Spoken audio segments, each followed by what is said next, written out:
Good morning guys! For today's video, gagawa tayo ng insaladang ampalaya. Let's go! Gawin na natin yung aking insalada guys. Nagayat ko na yung ampalaya, sibuyas, kamatis, suka, asukal at paminta. So, let's start! Ilagay na natin yung ating suka, asukal, paminta at asin. Mix lang natin siya guys. Ilagay na natin yung ating ampalaya. Ayan. Kamatis, sibuyas.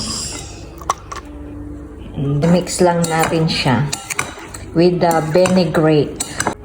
Charan! Meron na tayong insiladang ampalaya.